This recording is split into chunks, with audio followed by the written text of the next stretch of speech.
মাদ্রাসা শব্দ শুনলে যাদের গা জ্বলে ওঠে সেসব সমালোচকদের মুখ বন্ধ করে দিয়েছেন পশ্চিমবঙ্গের এক হিন্দু পুরোহিতের কন্যা অনন্যা আচার্য। পুরোহিতের কন্যা হয়েও তিনি মাদ্রাসায় পড়ে মাধ্যমিক পরীক্ষায় 700 নম্বর নিয়ে উত্তীর্ণ হয়ে গোটা রাজ্যের মধ্যে প্রথম স্থান অধিকার করে অনন্যা প্রমাণ করে দিয়েছেন যে মাদ্রাসায় পড়ে উচ্চশিক্ষা অর্জন করা সম্ভব। গোটা ইন্টারনেট জগতে আলোচনার ঝড় উঠেছে একজন পুরোহিতের কন্যা হয়েও কেন মাদ্রাসায় ভর্তি হলেন, হিন্দু হয়েও অনন্যা আচার্য আরবি এবং ইসলামিক ইতিহাস নিয়ে পড়াশোনা করতে কেন দ্বিধাবোধ করেনি। অনন্যা আচার্য এক সাক্ষাৎকারে বলেন, মাদ্রাসায় পড়াশোনার মান যথেষ্ট উন্নত এবং সেখানে বিশেষ করে মেয়েদের শিক্ষা অর্জনের পরিবেশ খুবই ভালো, কারণ ইসলামিক শরীয়ত মেয়েদের যথেষ্ট সম্মান দিয়েছে।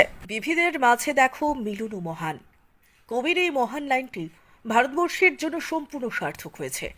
কারণ ভারত পৃথিবীর মধ্যে একমাত্র দেশ যেখানে অসংখ্য জাতি ধর্ম বর্ণের মানুষের বাস।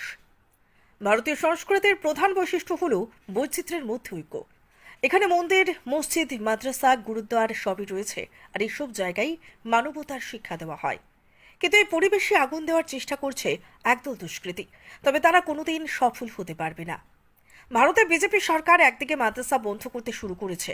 এখনো পর্যন্ত আসামের মুখ্যমন্ত্রী হেমন্ত বিশ্ব শর্মা প্রায় 600টি সরকারি মাদ্রাসা বিদ্যালয়ে রূপান্তরিত করেছেন, এবং উত্তরপ্রদেশে যোগী আদিত্যনাথের সরকার ইতিমধ্যেই সেখানে সব মাদ্রাসা বন্ধ করার নির্দেশ দিয়েছেন।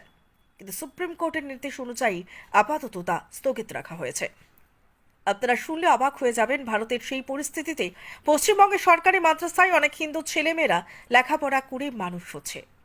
কলকাতার সরকারি হাই মাদ্রাসা পরীক্ষায় প্রতি বছর অসংখ্য হিন্দু ছাত্রছাত্রীরা সুনামের সঙ্গে পাশ করেছে। সম্প্রতি মাদ্রাসা বোর্ডের পরীক্ষায় কলকাতার কেতুগ্রামের আগরডাঙ্গার বাসিন্দা সমীরণ আচার্যের মেয়ে অনন্যা আচার্য 700 নম্বর পেয়ে গোটা মাদ্রাসা বোর্ডের অমুসলিম ছাত্রদের মধ্যে প্রথম স্থান অধিকার করতে সক্ষম হয়। আপনারা চিন্তা করুন, বর্তমানে অনেক সমালোচকরা মাদ্রাসার সমালোচনা করে বলেন এখানে নাকি পড়াশোনা হয় না, ভালো শিক্ষা দেওয়া হয় না, এসব বিভিন্ন ধরনের অভিযোগ তোলেন। কিন্তু অনন্যা আচার্য একজন পুরোহিতের কন্যা হয়েও মাদ্রাসা থেকে মাধ্যমিক পরীক্ষা উত্তীর্ণ হয়ে সমালোচকদের মুখ বন্ধ করে দিয়েছে। অনন্যা আচার্য মোট 87% নম্বর পেয়েছে, যেখানে বিজ্ঞানে প্রাপ্ত নম্বর 90, ইংরেজিতে 85, গণিতে 96 এবং ইসলামিক ইতিহাসে 62, আরবিতে মোট নম্বর পেয়েছে 39, যা পশ্চিমবঙ্গে এক নজিরবিহীন ইতিহাস সৃষ্টি করেছে। এক সাক্ষাৎকারে অনন্যা আচার্য বলেন, আমার বাবা আর্থিক দিক দিয়ে তেমন সচল ব্যক্তি নন, সেজন্য তিনি আমাকে বিনামূল্যে মাদ্রাসায় ভর্তি করার সিদ্ধান্ত নিয়েছেন এবং আমিও রাজি হয়ে পড়ি। অন্যান্য আরও কথা বলেন তিনি। অনন্যা বলেন, মাদ্রাসার পরিবেশ খুবই ভালো এবং সেখানে উচ্চমানের শিক্ষা প্রদান করা হয়, যা আমি অনুভব করতে পেরেছি।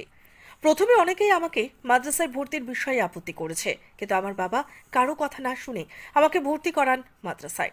মাদ্রাসায় ভর্তি হয়ে দেখি সেখানে খুব ভালো পড়াশোনা হচ্ছে এবং পরিবেশও খুব ভালো। শিক্ষকরা খুব নরম এবং ভদ্র রকমের মানুষ। তারা সব সময় ছাত্রছাত্রীদের বিভিন্ন সুবিধার কথা বলেন এবং খেয়াল রাখেন, খুবই আদর করেন আমাকে। অনন্যা বলে, আমি নবম শ্রেণীতে থাকাকালীন খুবই অসুস্থ ছিলাম, বিদ্যালয়ে উপস্থিত হওয়া সম্ভব ছিল না। তখন শিক্ষকরা আমার বাড়িতে গিয়ে খোঁজ খবর নিয়ে আমাকে চিকিৎসা পরিষেবার পাশাপাশি পড়াশোনার হাত খরচ পর্যন্ত দিয়েছে। শেষ পর্যন্ত আমার পড়াশোনার জেদ দেখে স্কুলে উপস্থিত না হয়েও আমাকে 10ম শ্রেণীতে ভর্তির সুযোগ করে দেন, যা আমি ভালো রেজাল্ট করার জন্য অস্থির হয়ে পড়ি। অনন্যার মা এক সাক্ষাৎকারে বলেন, আমার মেয়ের পড়াশোনার জন্য মাদ্রাসার শিক্ষকরা যেভাবে সাহায্যের হাত বাড়িয়ে দিয়েছেন, সেই অবদান আমি কোনোদিনও ভুলতে পারবো না।